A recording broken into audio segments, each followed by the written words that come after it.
এই চ্যাপ্টারে কি শিখবেন? আপনি আগে শিখেছিলেন 12টা ভাব, 9টা গ্রহ আর লগ্ন। আর আজকে এখন শিখবেন, প্রথম কথা হচ্ছে গ্রহের দৃষ্টি শিখবেন এবং কেন কুণ্ডলীর সব থেকে গুরুত্বপূর্ণ কনসেপ্ট এটা গ্রহের দৃষ্টি।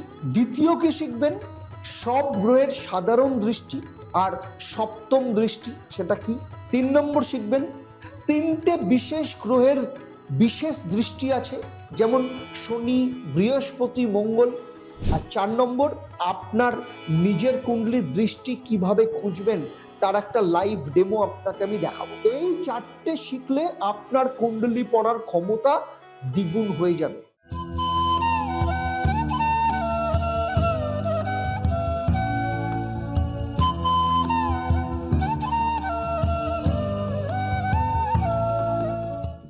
নমস্কার, কেমন আছেন আপনারা? দেখুন, গত বুধবার আমি অ্যাস্ট্রোওয়েলসের যে সিরিজ আমি শুরু করেছি, সেখানে প্রথম দিন কি শেখানো হয়েছিল? আমরা কি শিখেছিলাম যে একটা কুণ্ডলী কাকে বলে, কুণ্ডলী দেখতে কিরকম হয়, এবং কুণ্ডলীতে লগ্ন কাকে বলে, এবং লগ্ন সাপেক্ষে যে 12টা ঘর আছে প্রত্যেকটা ঘর কি কি এবং সেই ঘরের কারকতা কি কি। আপনারা কারা কারা সেই ভিডিওটা দেখেছেন অবশ্যই আমাকে কমেন্টে জানান, আর যারা যারা দেখেননি ডেসক্রিপশনে চলে যান, সেখানে লিংক দেওয়া রয়েছে। আপনারা এই ভিডিওটা শেষ করার পর তারপরে ওই ভিডিওটা দেখে নিতে পারবেন। তবে আমি বলবো ওই ভিডিওটা দেখাটা আপনাদের ক্ষেত্রে ভীষণ দরকার, কারণ ওই ভিডিওটা দেখতে পারলে তারপর এই ভিডিওটা আপনি আরো ভালো করে বুঝতে পারবেন। তো আজকে অ্যাস্ট্রোওয়েলসের দ্বিতীয় পর্বে আপনাদের সবাইকে স্বাগত জানাই। আমি আচার্য দেবদত্ত, জ্যোতিষগুরু। দীর্ঘ 28 বছরের প্রফেশনাল এক্সপিরিয়েন্স রয়েছে এবং শুধু পশ্চিমবঙ্গ বা ভারতবর্ষ নয়, সারা পৃথিবী জুড়ে আমার 1.5 লক্ষের ওপর স্যাটিসফাইড ক্লায়েন্ট, তার রেকর্ডেড ডেটা রয়েছে। তো চলুন আজকে শুরু করছি। দেখুন, একটা কথা বলি, সেটা হচ্ছে হতে পারে, ধরুন এইটা একটা জন্মছক, এটা হচ্ছে প্রথম ভাব। আপনারা জানেন যে প্রথম ভাব মানে হচ্ছে লগ্ন, আর এটা হচ্ছে সপ্তম ভাব। আমরা কি জেনেছিলাম? সপ্তম ভাব মানে হচ্ছে বিবাহ।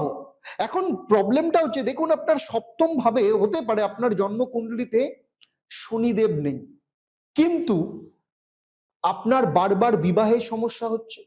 কেন? কারণ শনিদেব সপ্তম ঘরে না থেকেও হতে পারে সেখানে দৃষ্টি রাখছে, আর সেটা আপনি হয়তো জানেন না। আর এটাই কিন্তু গ্রহের দৃষ্টি, কুণ্ডলীর সব থেকে কম বোঝা এবং সব থেকে বেশি প্রভাবশালী বিষয়।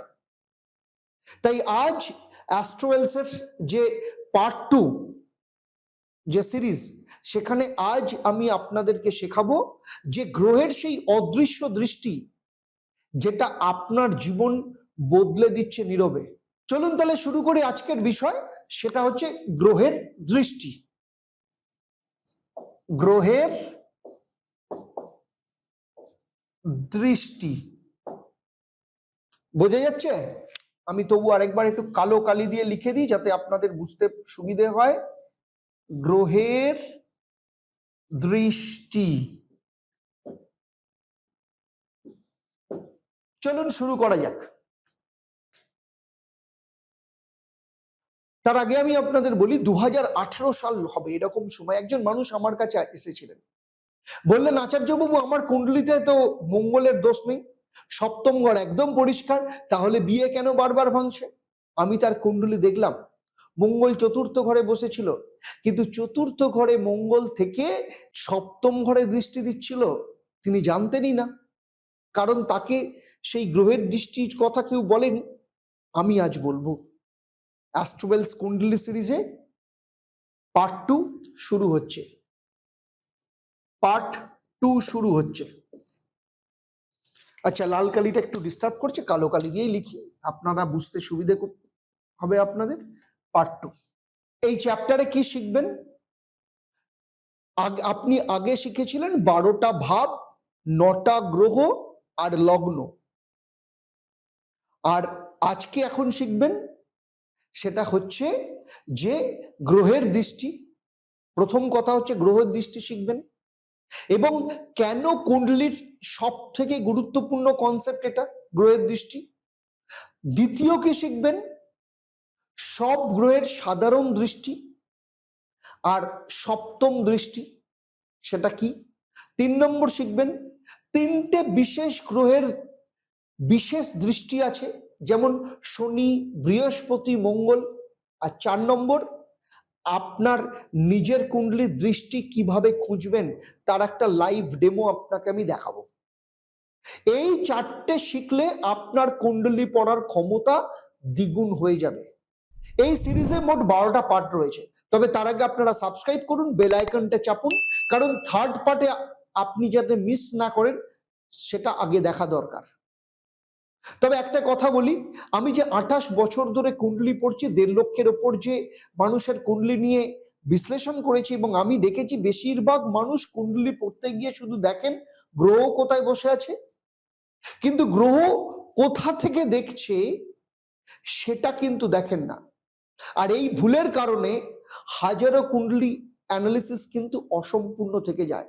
বৈদিক জ্যোতিষে আমরা যাকে দৃষ্টি বলি, কেপি অ্যাস্ট্রোলজিতে তাকে আমরা বলি অ্যাসপেক্ট, মানে কুণ্ডলীর দ্বিতীয় ভাষা বলতে পারেন। প্রথম ভাষা কি শিখেছিলাম? গ্রহের অবস্থান, কোথায় কোন গ্রহ অবস্থান করছে। দ্বিতীয় ভাষা না জানলে কুণ্ডলীর অর্ধেক বোঝা যায় না। তাই চলুন শুরু করি গ্রহের দৃষ্টি। প্রথমেই আসবো একদম সাধারণ নিয়ম কি দৃষ্টির। আমি একটু ভেঙে ভেঙে বলছি, একটু ধরে ধরে বলছি, যাতে আপনাদের বুঝতে সুবিধা হয়। তো প্রথমেই আসুন যে দৃষ্টি মানে কি। দেখুন, দৃষ্টি মানে কি? দৃষ্টি মানে দেখা। জ্যোতিষে দৃষ্টি মানে হচ্ছে একটা গ্রহ তার নিজের ঘর থেকে অন্য যে ঘরে প্রভাব ফেলছে। তার মানে গ্রহটা শুধু তার ঘরে বসে থাকে না, সে দেখে, সে প্রভাবিত করে, সে দৃষ্টি রাখে। আর প্রতিটা গ্রহের আগেই বলেছে একটা সাধারণ দৃষ্টি আছে। সেই সাধারণ দৃষ্টিটা কি? সেটা হচ্ছে সপ্তম দৃষ্টি। সব গ্রহের আছে সপ্তম দৃষ্টি। যেমন ধরুন রবি, ধরুন আমি বলছি রবি এখানে বসে আছে, রবির সপ্তম দৃষ্টি তুলা রাশিতে থাকবে, সপ্তম ঘরে থাকবে, কারণ একটাই দৃষ্টি রবির, সপ্তম দৃষ্টি। আরেকটা উদাহরণ দিই, ধরুন শুক্র চতুর্থ ঘরে বসে আছে,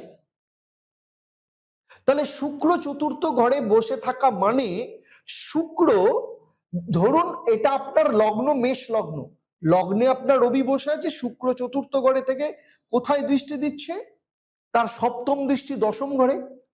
তার মানে কি? তার মানে শুক্র যখন দশম স্থান, আর দশম মানে কি? কর্মভাব। তার মানে দশম ঘরে শুক্রের দৃষ্টি মানে কর্মজীবনে শুক্রের প্রভাব। ফলে এই যে মানুষটি, যার ধরুন মেষ লগ্ন, সেই মানুষটি পেশায় সৌন্দর্য, শিল্প বা মানুষের সাথে কাজ করার সম্পর্ক, কমিউনিকেশন, আর্ট, কালচার, সেগুলোর সাথে যুক্ত। তাহলে আপনার এখনই কাজ কি? আপনার কুণ্ডলী বার করুন, দেখুন কে কোন ঘরে বসে আছে, সেখান থেকে 7 নম্বর দৃষ্টি গুনলেই আপনি বুঝতে পারবেন। এবং কমেন্টে লিখুন যে আপনার লগ্নে যদি কোনো গ্রহ থাকে সেই গ্রহ কি, বা সেটা কোথায় দৃষ্টি পড়ছে। এক একটা গ্রহকে বার করুন 7 নম্বর দৃষ্টি, সেটা লিখুন, আমি রিপ্লাই দেব। এরপরে আসি সব থেকে গুরুত্বপূর্ণ বিষয়। বাকি সব গ্রহের সপ্তম দৃষ্টি আছে, কিন্তু 3টে বিশেষ গ্রহ আছে যাদের অতিরিক্ত, 3টে গ্রহ যাদের অতিরিক্ত দৃষ্টি রয়েছে। প্রথমেই যে গ্রহটার কথা বলবো সেই গ্রহটা হচ্ছে শনিদেব। শনিদেব, কারণ এটা না জানলে পুরো ব্যাপারটা অসম্পূর্ণ থেকে যাবে। প্রথমেই বলবো শনির বিশেষ দৃষ্টি। প্রথমে শনির সব থেকে শক্তিশালী গ্রহদের মধ্যে একটা গ্রহ হচ্ছে শনিদেব, তার 3টে দৃষ্টি থাকে। প্রথম দৃষ্টি কোথায় থাকে? সেটা হচ্ছে, প্রথম দৃষ্টি থাকে হচ্ছে 3 নম্বর ঘরে। মানে আমি ধরে নিচ্ছি মেষ লগ্ন, তার লগ্নে শনি বসে আছে, তাহলে কোথায় পড়বে দৃষ্টি? তৃতীয় দৃষ্টি, 3 নম্বর দৃষ্টি থাকবে। আগের সপ্তাহে কি শিখেছিলেন? তৃতীয় দৃষ্টি। তৃতীয় ঘর মানে সাহস, ছোট ভাই বোনের ঘর। আর 2 নম্বর দৃষ্টি কোথায়? আগেই বলেছি সপ্তম স্থানে। সপ্তম স্থান কি জানেন? না জানলে ভিডিওটা দেখে নিন, নোট যদি নিয়ে থাকেন। সপ্তম ঘর হচ্ছে বিবাহের ঘর, অংশীদারিত্ব বা পার্টনারশিপের ঘর। তার মানে কমন দৃষ্টি, সপ্তম দৃষ্টি। আর 3 নম্বর দৃষ্টি কোথায় থাকে? শনির 3 নম্বর দৃষ্টি থাকে দশম ঘরে। যেমন ধরুন তৃতীয় দৃষ্টি শনির, তার মানে এই ব্যক্তির যদি তৃতীয় দৃষ্টি রয়েছে তার মানে এর যোগাযোগে বাধা, সাহসের ক্ষেত্রে কোথাও সমস্যা। সপ্তম ঘরে দৃষ্টি মানে বিবাহেতে দেরি, জটিলতা। দশম ঘরে দৃষ্টি মানে পেশায় কঠিন পরিশ্রম, কিন্তু শেষ পর্যন্ত সাফল্য। শনিদেব শেষে সাফল্য দেন। কারণ একটা কথা মনে রাখবেন, শনি দৃষ্টি মানেই সব শেষ নয়। শনি কঠিন পরীক্ষা নেয়, কিন্তু পাস করলে শনি কিন্তু সোনা ফলিয়ে দেয়। এবার আপনি দেখুন আপনার জন্মকুণ্ডলিতে শনি কোথায় বসে আছে এবং এক্ষুনি যান কমেন্ট করুন। আমি বলবো শনির দৃষ্টি আপনার কোন কোন ঘরের ওপর পড়েছে।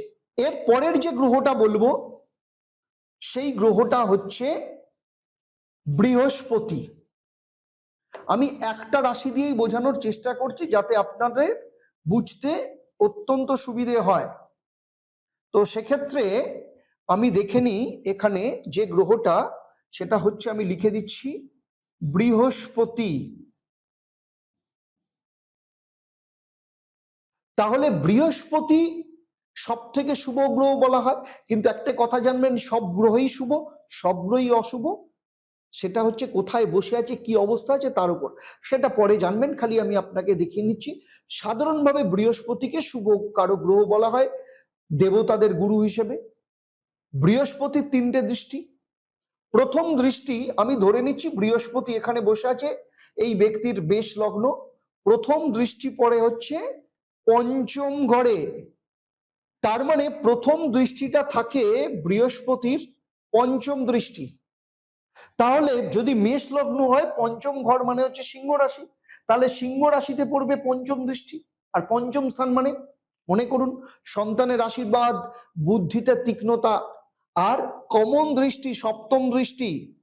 আর বিবাহ কারক গ্রহ কিন্তু বৃহস্পতি। ফলে সপ্তমে দৃষ্টি থাকা মানে বিবাহে অত্যন্ত শুভ সঙ্গী পাওয়া যাবে, বিবাহের ক্ষেত্রে সাপোর্ট দেবে। আর বৃহস্পতি ভাগ্যস্থানের অধিপতি, ফলে ভাগ্যকারক গ্রহ বৃহস্পতি। সেই জন্য বৃহস্পতির আরেকটা দৃষ্টি থাকে, সেটা হচ্ছে নবম দৃষ্টি, নবম ঘরে। যদি মেষ লগ্ন হয় তাহলে আপনার লগ্ন অনুযায়ী দেখে নেবেন বৃহস্পতি কোথায় বসে আছে, আপনার ক্ষেত্রে নবম দৃষ্টি আপনার কোন ঘরে পড়েছে। আর নবম দৃষ্টি মানে ভাগ্যে গুরুর আশীর্বাদ থাকবে। আর বৃহস্পতির দৃষ্টি মানে সেই ঘরে আলো পড়া। কারণ যে ঘরে বৃহস্পতির দৃষ্টি রাখে সেই ঘরের সমস্যা অনেকটা কমে যায়। এবারে চলুন আপনাকে প্রশ্ন করি, বৃহস্পতি আপনার কোথায় বসে আছে, সেখান থেকে 5 নম্বর, 7 নম্বর আর 9 নম্বর ঘর গুনুন, সেখানে কিন্তু বৃহস্পতির আশীর্বাদ আছে। এবারে একটু পাল্টাই, ধরুন এখন যেটা করছি তার লগ্ন, ধরুন সিংহ লগ্ন। আমি ধরে নিচ্ছি সিংহ লগ্ন 1 নম্বর, 2, 3, 4, 5, 6, 7, 8, 9, 10, 11 and 12। ধরুন সিংহ লগ্ন। এবারে আসছি কার দৃষ্টি, সেটা হচ্ছে মঙ্গলের দৃষ্টি। আর মঙ্গল মানে হচ্ছে শক্তি আর সাহসের প্রতীক। আগের সপ্তাহে বলেছিলাম মঙ্গল হচ্ছে সেনাপতি গ্রহ। মঙ্গলের 3টে দৃষ্টি। প্রথম দৃষ্টি কোথায় থাকে, ধরুন মঙ্গল, এই ব্যক্তির 6ষ্ঠ ঘরে মঙ্গল রয়েছে। তাহলে 6ষ্ঠ ঘরে যদি মঙ্গল থাকে তাহলে মঙ্গলের 4র্থ দৃষ্টি, 1, 2, 3, 4, মঙ্গলের 3টে দৃষ্টির মধ্যে একটা দৃষ্টি হচ্ছে 4র্থ দৃষ্টি। তার মানে এই ব্যক্তির 6ষ্ঠ ঘরে মঙ্গল থেকে 4র্থ দৃষ্টি নবম ঘর মানে মেষ রাশির ঘর, এটা মঙ্গলের নিজের ঘরে পড়েছে ধরুন। আর 4র্থ ঘর মানে কি, পারিবারিক জীবন, উত্তেজনা, বাড়িতে সংঘর্ষ। আর প্রত্যেকটা গ্রহের মতো মঙ্গলেরও সপ্তম দৃষ্টি আছে। সপ্তম দৃষ্টি মঙ্গলের কোথায় পড়েছে? এই ব্যক্তির কর্কট রাশিতে, মানে দ্বাদশ ঘরে। এবং এটাকেই কিন্তু মঙ্গলের দোষ বা মাঙ্গলিক দোষও বলা হয়, কারণ সপ্তম ঘরে দৃষ্টি মঙ্গল। এবার সপ্তমে দৃষ্টি, মঙ্গলের সপ্তমে দৃষ্টি এখানে কোথায় পড়েছে? সপ্তম দৃষ্টি দ্বাদশ ঘরে। তাহলে দুটো জিনিস বোঝায়, একটু কমপ্লিকেটেড হলো, কারণ দ্বাদশ ঘরে মঙ্গলের দৃষ্টি, সেটাও মাঙ্গলিক। আমি আপনাদেরকে মঙ্গলের আর একটা জায়গা একটু বোঝাই, তাতে মঙ্গলকে বুঝতে আরেকটু সুবিধা হবে। ধরুন মঙ্গল এই ব্যক্তির লগ্নেই বসে আছে, তাহলে মঙ্গলের প্রথম দৃষ্টি পড়েছে কোথায়? বৃশ্চিক রাশিতে, চতুর্থ ঘরে। দ্বিতীয় দৃষ্টি কোথায় বসেছে? সপ্তম ঘরে, মানে কুম্ভ রাশিতে। এটা সপ্তম দৃষ্টি। সপ্তম ঘর মানে হচ্ছে বিবাহ কারক ঘর। তাহলে বিবাহ কারক ঘরে মঙ্গল কেউ কিচ্ছু নেই, কিন্তু সপ্তম দৃষ্টি মাধ্যমে এ কিন্তু বিবাহ কারক গ্রহের সাথে কানেক্ট হয়ে গেল। আর মঙ্গলের 3 নম্বর দৃষ্টি কোথায় থাকে? মঙ্গলের 3 নম্বর দৃষ্টি থাকে অষ্টম ঘরে। অষ্টম ঘর মানে বাধা, অষ্টম ঘর মানে মৃত্যু, অষ্টম ঘর মানে লুকোনো বিষয়। ধরুন এই ব্যক্তির মঙ্গল প্রথম স্থানে ঘরে রয়েছে, তার মানে চতুর্থ ঘরে পারিবারিক উত্তেজনা, বাড়িতে সংঘর্ষ। সপ্তম ঘরে এটাই মঙ্গলের দোষ, বিবাহে মঙ্গলের প্রভাব। অষ্টম ঘরে মঙ্গলের দৃষ্টি মীন রাশিতে, তার মানে হিডেন ম্যাটার্স, মঙ্গলের আগ্রাসন। এখানে একটা বড় কথা বলি, মঙ্গল দোষ মানে শুধু সপ্তম ঘরে মঙ্গল নয়, মঙ্গল প্রথম, চতুর্থ, সপ্তম, অষ্টম কিংবা দ্বাদশ ঘরে থাকলেও তার দৃষ্টির কারণে সপ্তম ঘর কিন্তু প্রভাবিত হতে পারে। এটা জানতেন না তো? যদি না জানেন অবশ্যই কমেন্টে ইয়েস অর নো লিখুন। আমি জানি এটা এর আগে কেউ এভাবে ব্যাখ্যা করেনি মঙ্গলের এই দৃষ্টি নিয়ে। এবার আপনাদের মনে প্রশ্ন আসতে পারে, মাঙ্গলিক দোষ কি? আপনারা অনেকে শুনেছেন। দেখুন, মাঙ্গলিক দোষ বা ভৌম দোষ এটা একটা আলাদা চ্যাপ্টার, এটা নিয়ে আমি আরেকটু অ্যাডভান্স লেভেলে পরে আলাদা করে আলোচনা করব, কারণ এটা বিবাহের সাথে যুক্ত, শুধু তাই না আরো অনেক কিছুর সাথে যুক্ত। আপনারা যারা যারা মাঙ্গলিক দোষ সম্পর্কে জানতে চান অবশ্যই নিচে কমেন্টে জানাবেন। যত বেশি কমেন্ট হবে আমি তাড়াতাড়ি আপনাদেরকে মাঙ্গলিক দোষ শেখাবো, কারণ মাঙ্গলিক দোষ মানেই যারা বিয়ে, বিবাহের ক্ষেত্রে, বিবাহিত জীবনের ক্ষেত্রে অনেকটাই প্রভাব ফেলে। এবারে আসছি বক্রী গ্রহের দৃষ্টি। দেখুন, গ্রহ মার্গী থাকে, বক্রী থাকে, সেটা নিয়ে আমি আলাদা চ্যাপ্টার আলোচনা করব। সমস্ত কিছু থাকবে আলাদা চ্যাপ্টার, ছোট হলেও আলাদা চ্যাপ্টার আমি ওটা আলোচনা করব। তবে একটা কথা বলি, বক্রী গ্রহের দৃষ্টি সহজ যদি উত্তর দিই, যে বক্রী গ্রহের দৃষ্টির নিয়ম কিন্তু একই, কিন্তু তার প্রভাব ভেতরে ভেতরে কাজ করে, বাইরে কম দেখা যায়। শনি বক্রীর দৃষ্টি মানে হচ্ছে অতীতের কর্মফল আসে, বৃহস্পতির বক্রীর দৃষ্টি মানে আধ্যাত্মিক শুভ ফল আসে। এই যে বক্রীর গ্রহ, সেই বক্রী গ্রহের জন্য আলাদা এপিসোড আসবে, তাই সাবস্ক্রাইব করুন এবং চ্যানেলটা সাথে থাকুন। তবে তার আগে একটু থামি, আপনি যদি এতক্ষণ দেখে থাকেন তার মানে আপনি সত্যি কুণ্ডলী সম্পর্কে বুঝতে চান। অ্যাস্ট্রোয়েলসে আমাদের অ্যাডভান্স কোর্স আসছে, সেখানে শুধু দৃষ্টি নয়, প্রতিটা গ্রহের ঘরে, মানে প্রতিটা ঘরে কি ফল দেবে সেটাও কিন্তু আমি ব্যক্তিগতভাবে শেখাবো। তাই ইউটিউবে যা বলছি সেটা কিন্তু আরো অনেক বেশি করে বোঝানো সম্ভব হয়।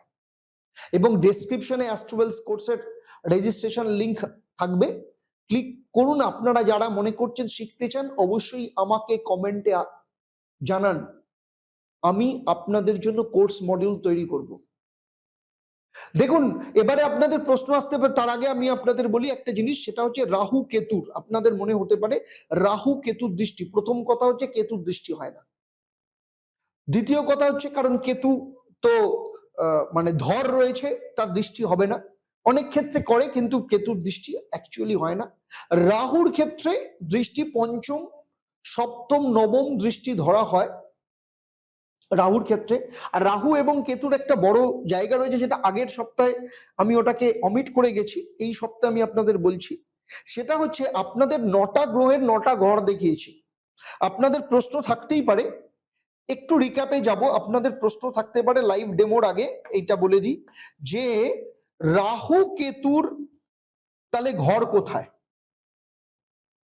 প্রশ্ন আসতেই পারে যে আমি সব গ্রহের দেখিয়েছি, রাহু কেতু কেন দেখানো হয়নি, তাহলে রাহু কেতুর ঘর কোথায়?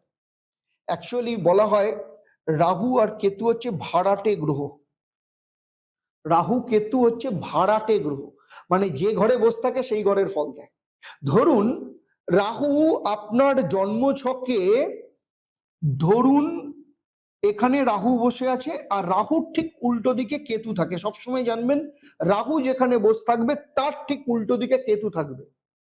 আর রাহুর সব গ্রহের মুভমেন্ট আপনার ক্ষেত্রে ক্লকওয়াইজ হয়, এই অ্যান্টি ক্লকওয়াইজ হয়, রাহুর মুভমেন্ট সবসময় ক্লকওয়াইজ হয়।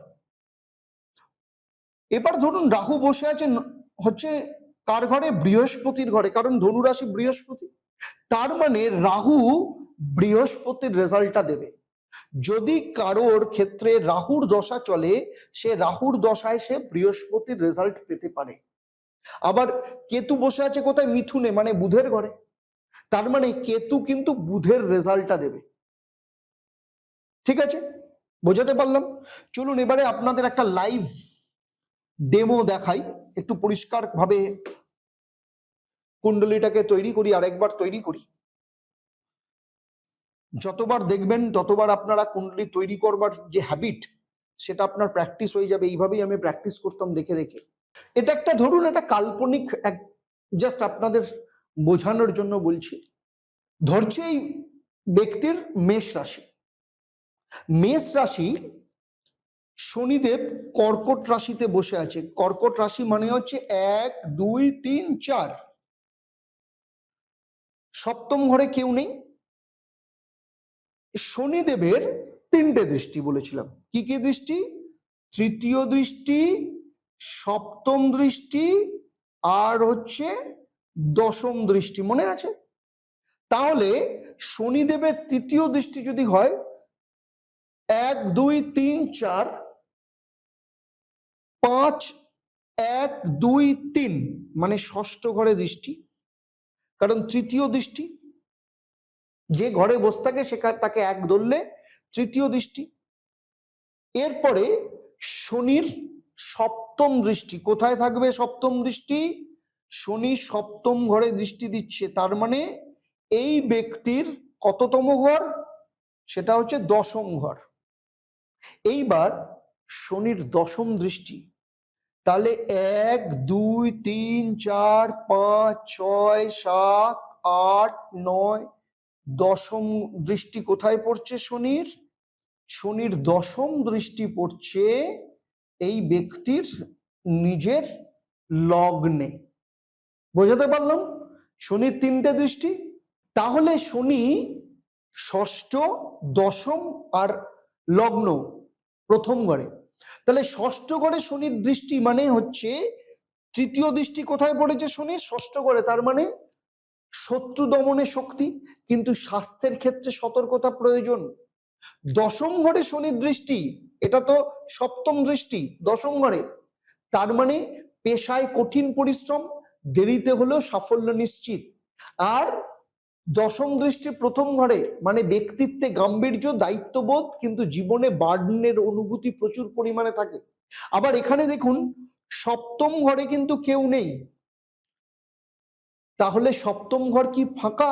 না, শনি চতুর্থ থেকে সপ্তম দৃষ্টি সপ্তম ঘরে, তার মানে সপ্তম ঘর তো ফাঁকা। এই ঘরটা কি ফাঁকা? না, শনির চতুর্থ থেকে সপ্তম দৃষ্টি। এবার ধরুন দশম ঘরও ফাঁকা। এখন প্রশ্নটা হচ্ছে এই ব্যক্তির কর্মক্ষেত্রে বারবার বাধা আসছে, কিন্তু দশম ঘরে তো শনি নেই, যদিও এটা শনির ঘর, কিন্তু শনি তো দশম ঘরে নেই, তাহলে কেন সমস্যাটা আসছে? সেটা হচ্ছে শনি চতুর্থ স্থানে থেকে তার সপ্তম দৃষ্টি দশম স্থানের উপর রেখেছে। ফলে এই যে শনির দৃষ্টি, এই দৃষ্টির কারণে এই ব্যক্তির বাধা আসছে। এবারে আরেকটা উদাহরণ দেখব। আরেকটা উদাহরণ যদি দেখি তাহলে এবারে আসবো বৃহস্পতির ক্ষেত্রে। ধরুন এবারে উদাহরণটা দিয়ে, বৃহস্পতি একাদশ স্থানে বসে আছে। একাদশ স্থান মানে কি একটু চিন্তা করে দেখুন। আগের বার বলেছিলাম একাদশ স্থান মানে প্রফিটের ঘর বা লাভের ঘর, বন্ধুর ঘর, যে কোনো সফলতার ঘর। আপনি জীবনে কতটা সফলতা পাবেন কি কতটা সফলতা পাবেন না সেটা নির্ভর করে কে? একাদশ ঘর। তো সেই একাদশ ঘরে ধরুন বৃহস্পতি বসে আছে। এবার বৃহস্পতির দৃষ্টির কথা চিন্তা করুন। বৃহস্পতির দৃষ্টি কি বলেছিলাম? পঞ্চম দৃষ্টি, তিনটে দৃষ্টি। প্রথম দৃষ্টি হচ্ছে পঞ্চম দৃষ্টি। তাহলে পঞ্চম দৃষ্টি মানে হচ্ছে আমি বৃহস্পতি 1 2 3 4 5, তার মানে বৃহস্পতি পঞ্চমে দৃষ্টি দিয়েছে মিথুন রাশিতে। তাহলে মেষ রাশি যদি এই ভদ্রলোকের হয় বা এই জাতক বা জাতিকার হয়, তাহলে তার কোথায় দৃষ্টি পড়েছে? তৃতীয় স্থানে দৃষ্টি পড়েছে। তৃতীয় স্থান মানে কি? কমিউনিকেশন, ছোটখাটো ভ্রমণ। মানে মনে করুন আমি বলেছিলাম রাজ্যের মধ্যেই যদি ভ্রমণ হয়, ছোটখাটো ভ্রমণ, গিয়ে ফিরে এলেন, বা কিছুটা একদিনের যাত্রা রাজ্যের মধ্যে ভ্রমণ। আর ছোট ভাই বোন, যে কোনো ধরনের কমিউনিকেশন, সমস্ত কিছু, সাহস, কারেজ, কনফিডেন্স, সমস্ত কিছু তৃতীয় স্থান নির্দেশ করে। তৃতীয় স্থান হচ্ছে আরেকটা জায়গা জিনিসের, সেটা হচ্ছে অপরচুনিটির জায়গা। আপনি জীবনে যে অপরচুনিটি পাচ্ছেন কি পাচ্ছেন না, সমস্ত কিছু তৃতীয় স্থান নির্দেশ করে। তো তৃতীয় স্থানের ওপর দৃষ্টি, তার মানে বৃহস্পতি এখানে আলো ফেলেছে তৃতীয় স্থানে। তার মানে এই ব্যক্তির মধ্যে অদম্য সাহস, অদম্য ইচ্ছে, কারেজ, এক্সাইটমেন্ট প্রচুর পরিমাণে থাকবে। ভাই বোনের দ্বারা কোনো না কোনো সেই ব্যক্তি লাভ পেতে পারে, জীবনে অনেক অপরচুনিটি আসবে। ইনি ভ্রমণ করতে ভালোবাসেন। এবার প্রশ্নটা হচ্ছে, ভ্রমণ করতে ভালোবাসেন, কি ধরনের ভ্রমণ করতে ভালোবাসেন? বৃহস্পতি দেবগুরু, তার মানে কোথাও না কোথাও এই ব্যক্তি একটু তীর্থযাত্রা করতে একটু বেশি পছন্দ করেন, মন্দির বা আশ্রমে যেতে বেশি পছন্দ করেন। এবারে আসি বৃহস্পতির দ্বিতীয় দৃষ্টি। দ্বিতীয় দৃষ্টি কোথায় পড়ছে? দ্বিতীয় দৃষ্টি হচ্ছে সপ্তম দৃষ্টি। সপ্তম দৃষ্টি কোথায় পড়েছে? সিংহ রাশিতে। তাহলে এই ব্যক্তির সপ্তম দৃষ্টি মানে 1 2 3 4 5, পঞ্চম স্থানে সপ্তম দৃষ্টি পড়েছে। তার মানে বৃহস্পতি সন্তান কারক গ্রহ। তার মানে এই ব্যক্তির প্রথমেই হচ্ছে পঞ্চম স্থান বিদ্যাস্থান। এর নিজে যেমন ভালো পড়াশোনায় এই ব্যক্তি একটা ভালো রেজাল্ট, ভালো পড়াশোনা করেছেন, তেমনি এর যে সন্তান ভাগ্য অত্যন্ত ভালো হবে। সন্তানের জায়গা, সন্তানের ক্ষেত্র, সমস্ত দিক থেকে ভালো কি হবে। সন্তানও পড়াশোনার দিক থেকে যথেষ্ট ভালো, এবং সন্তান, তার উপরে সন্তান প্রাপ্তির ক্ষেত্রেও এর একটা ভালো পজিটিভ জায়গা থাকবে। এরপরে যে দৃষ্টিটা আসছে সেটা হচ্ছে বৃহস্পতির নবম দৃষ্টি। নবম দৃষ্টি কোথায় পড়েছে? নবম দৃষ্টি পড়েছে, এটা তো বৃহস্পতি নবম দৃষ্টি সপ্তম স্থানে, বিবাহ স্থান, পার্টনারশিপের জায়গা। ফলে এই ব্যক্তির বিয়ের ক্ষেত্রে যথেষ্ট ভালো, উচ্চ বংশে বিয়ে হবে, পরিবার ভালো হবে, বিবাহিত জীবন ভালো থাকবে। যদি পার্টনারশিপ বিজনেস করেন, পার্টনারশিপ বিজনেসও যথেষ্ট ভালো হবে, পার্টনারের দ্বারা উন্নতি হবে, এই সমস্ত কিছু। তার মানে আমরা কিন্তু দুটো দৃষ্টি আমরা দেখলাম যে, এবং দুটো দৃষ্টির কি কি ফল পাওয়া যায় সেটাও আমরা এখানে ব্যাখ্যা করেছি। এবার আপনার একটা কাজ আছে, সেটা হচ্ছে আপনি এবার আপনার জন্মকুণ্ডলিতে যান, সেখানে গিয়ে দেখুন গুরু অর্থাৎ বৃহস্পতি আপনার জন্মকুণ্ডলিতে কোন ঘরে বসে আছে, এবং বৃহস্পতির এই তিনটে দৃষ্টি আপনার জন্মকুণ্ডলিতে কোথায় কোথায় পড়েছে সেটা কমেন্টে আমাকে জানান। খালি ঘর জানান, আমি সেটাকে পার্সোনালি আপনাকে আনসার দেব। তো সুতরাং আজকে আমরা অনেকগুলো জিনিস কিন্তু শিখলাম। কি কি শিখলাম? প্রথম শিখলাম হচ্ছে গ্রহ দৃষ্টি কি, দৃষ্টি কাকে বলে। 2 নম্বর হচ্ছে গ্রহের দৃষ্টি কিভাবে আমাদের লাইফে হিডেন রেজাল্ট দেয়, মানে কোন গ্রহ সেই ঘরে না থেকেও কি করে দৃষ্টির মাধ্যমে সেই ঘরের ফলকে প্রভাবিত করে। 3 নম্বর কি শিখলাম, সেটা হচ্ছে গ্রহের দৃষ্টি কি। প্রত্যেকটা গ্রহের একটাই সাধারণ দৃষ্টি আছে প্রত্যেকটা গ্রহের, সেটা হচ্ছে সপ্তম দৃষ্টি। রাহু কেতুর কোনো দৃষ্টি নেই, রাহুর দৃষ্টি আছে। রাহুর দৃষ্টি আর বৃহস্পতির দৃষ্টি অনেকটা এক। তিনটে গ্রহের বিশেষ দৃষ্টি আমরা শিখলাম। কি কি দৃষ্টি শিখলাম? মঙ্গল, যার তিনটে দৃষ্টি। মঙ্গলের প্রথম দৃষ্টি মানে চতুর্থ দৃষ্টি, সপ্তম দৃষ্টি সব গ্রহের সাথে কমন, আর অষ্টম দৃষ্টি। শনিদেবের তিনটে দৃষ্টি শিখলাম। কি কি দৃষ্টি? তৃতীয় দৃষ্টি, কমন সবার সাথে সপ্তম দৃষ্টি, আর দশম দৃষ্টি। আর বৃহস্পতির কি শিখলাম? বৃহস্পতিরও তিনটে দৃষ্টি, এক হচ্ছে পঞ্চম দৃষ্টি, সপ্তম দৃষ্টি আর নবম দৃষ্টি।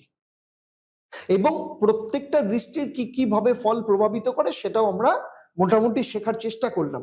আর আপনাদের যেটা কাজ হচ্ছে এবার, সেটা হচ্ছে এগুলোকে দেখা, একটু প্র্যাকটিস করা, এবং কোথায় কোথায় আপনারা কিভাবে অ্যাচিভ করলেন আপনাদের এক্সপিরিয়েন্স অবশ্যই কমেন্টে আমাকে শেয়ার করবেন। এর পরের সপ্তাহে আমরা কি শিখবো? এর পরের সপ্তাহে আমরা শিখবো গ্রহের উচ্চ নিচ, মানে তুঙ্গস্থ কি থাকে, নিচস্থ কি থাকে, সেটা আমরা পরের সপ্তাহে শিখবো। তাহলে আপনার ক্ষেত্রে এখন কাজ কি কি আছে? প্রথম কাজ হচ্ছে আপনার কুণ্ডলিটা দেখা, সেই অনুযায়ী প্র্যাকটিস করা, আগের সপ্তাহে যেটা শিখেছেন এবং এই সপ্তাহ দুটোকে মিলিয়ে সেটাকে প্র্যাকটিস করা। 2 নম্বর হচ্ছে এই ভিডিওটাকে সেভ করা এবং সেভ করে বারবার সেটাকে দেখা, সেটা শেখা, নোট নেওয়া।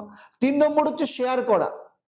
আপনারা এমন কিছু মানুষের সাথে শেয়ার করতে পারেন যারা হয়তো এই ধরনের কোর্স শিখতে চাইছেন বা যারা এই ব্যাপারে আগ্রহী। 4 নম্বর যেটা, সেটা হচ্ছে লাইক করুন, কমেন্ট করুন।